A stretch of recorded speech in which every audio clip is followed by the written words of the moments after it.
We have with us this evening a legendary actor, author, and most of all, an American stand-up comedian.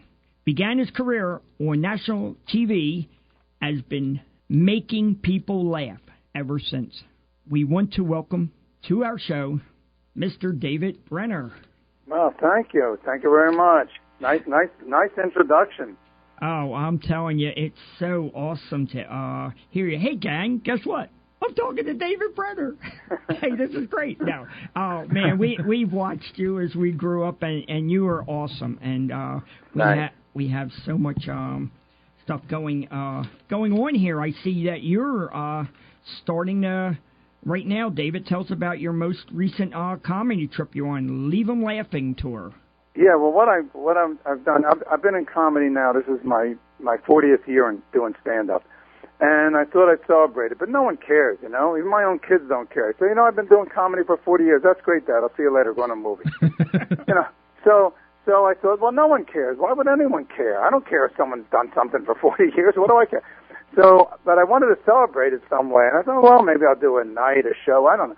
And then with all the news on the recession, I said, I got it. The last time I went out on a national tour, now I go out a lot on the road, but never a tour. Right, one after the other, and I said the last time I went out was after 9/11, because people had to laugh.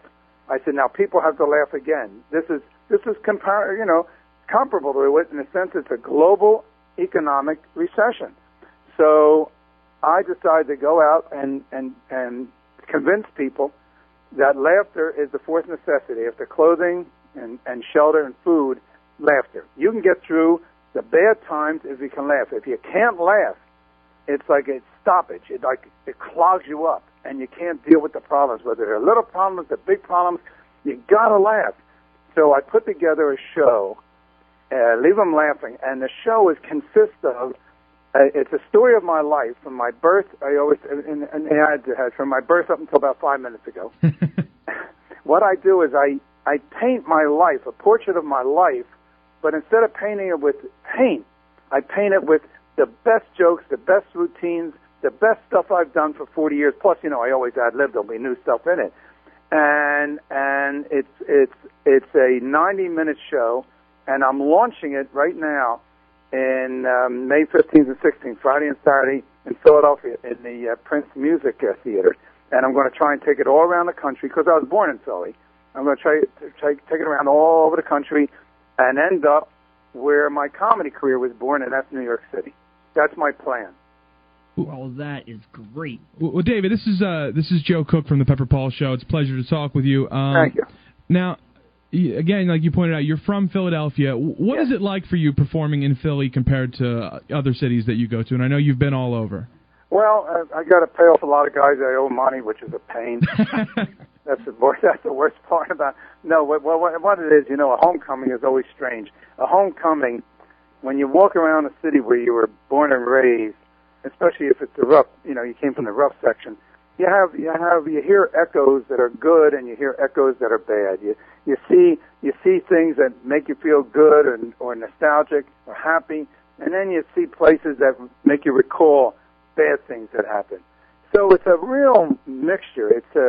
You vacillate between being happy and being, reflective on something that was bad, but it's a joy to come home because the crowd, you're a native son, and that's how I'm advertising a native son. I hope they don't think I'm like a native, but anyway, native son. And by the way, I don't know if I'm going to keep doing this, but I got a special recession price of $29.95. Now that's really low in the comedy marketplace. That's low for a ticket for just about anything anymore. Well, go to the movie. Go to the movie sometimes. Go to the movie. Take a few kids and go to a movie and get them all popcorn and a little soda. And walk out with $60 less in your pocket, And that's no joke.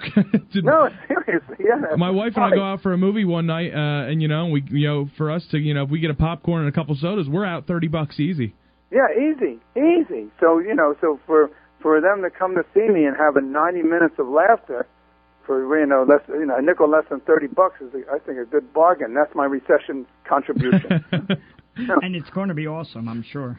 Well, I hope. You never know. Look, I don't usually have problems on stage, but this is a special presentation. Normally, I don't even think about it. I just walk up and start talking. But this time, I have a little bit of a storyline to follow.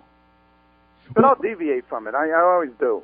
Well, you mentioned that you're going to be doing routines from throughout your career. Will we get to see any of those classic routines you did on The Tonight Show for all the years? Yeah, good question. Yeah, there will be. Because what I did, in order to get ready for this show, because, I'm very lucky. I'm really prolific. I've written so much material.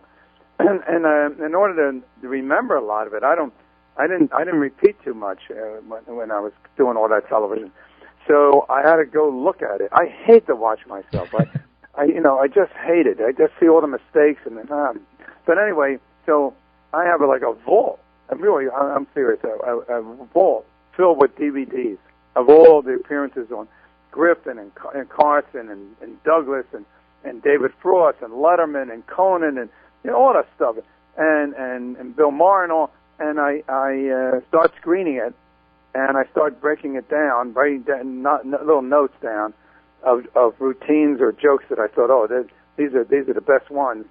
And I got it down. I started with about 12 hours, and I boiled it down to between 4 and 6 hours. And then I said, this is insane. I got to stop looking at these tapes because all I'm doing is adding hours all the time. So I took what I had, and I boiled it down to, it's probably 90 minutes, but I don't think I know I'm going to be ad-libbing, adding stuff to it and going off on tangents, but that's how I had to do it. Well, for those of us who grew up watching the Tonight Show and watching you on the Tonight Show, I'm dying to ask you. For those of us who loved watching Johnny and never got the chance to meet him, what was he like, and what was it like doing that show? Well, I'll answer the first one. He was a very intelligent, very considerate, kind guy. Really, really cared about you, and he treated you really well and all that. But the truth of the matter is that he was a closed kind of guy. He had his own little clique of friends, and that's who he played cards with, or tennis, or go sailing, and that's who he hung out with. And even though I had dinner with him and all that, I didn't know him any better on my 158th appearance than I did on my first, as a human being. Wow, and he was closed down like that. But doing the show, it was doing the show was the center ring in the 3-ring circus. He was the king, and everyone watched him. And he had 11 million or 13 million people a night watching him instead of 2 million like now, because there were only 3 networks. There weren't 260 cable shows going against them, and the important people in the industry were watching him. Yeah, so if you scored a home run with Johnny Carson, your career was boosted or made, or your jobs would get bigger and your money grew and everything, all from that show. Well, that was going to be my next question, because I don't see anything like that. Is there anything today that can make or break somebody like that show did for so many years? No, there's not even close. I think the last time it happened is about 10 years ago. Ray Romano went on Letterman, and Letterman called him back in his office. Now, here's a guy who's been out on the road, 14 years or something, doing comedy. Mm-hmm. Finally gets to do television, the Letterman show. And, his agents, managers, they didn't get him anything except more jobs. And he was like a journeyman comedian, out there, mm-hmm. like so many are today, and talented and kicking around. And Letterman said, that your routine that you do with your mother and father, how they treat you, and your wife, and you had twins. And he said, would you ever think of doing a sitcom? And Ray said, yeah, I'd like to do one. He said, well, look, he said, I'm going to have my company call HBO, and let's try and get a sitcom out of this. And that's how it happened. I think that's the last time it happened. That is so cool. Hey, David, also, not only did you continue doing stand-up comedy and the acting, but you also went on writing and directing over 100 documentaries. Yeah. Well, that was before comedy. Mm-hmm. Yeah, what inspired you to take that to the next level? Well, actually, I did the documentary before I did the comedy, and I just felt that I mean, this was really naive of me. I thought, you know, I had majored in mass communications in college, and I thought, and I got the job of writing, and then I became a writer-producer, director, and then I had my own series, a documentary series. But I thought I could change the world. You know, you show people the problems there are in the world, and they change them. And after doing all the documentaries, I realized that no one's going to change anything, because we don't want to change it. There's too much money in problems. Think about it. What would happen to all the people who work in welfare if we didn't have welfare? You know, talk about unemployment. You know what I'm saying?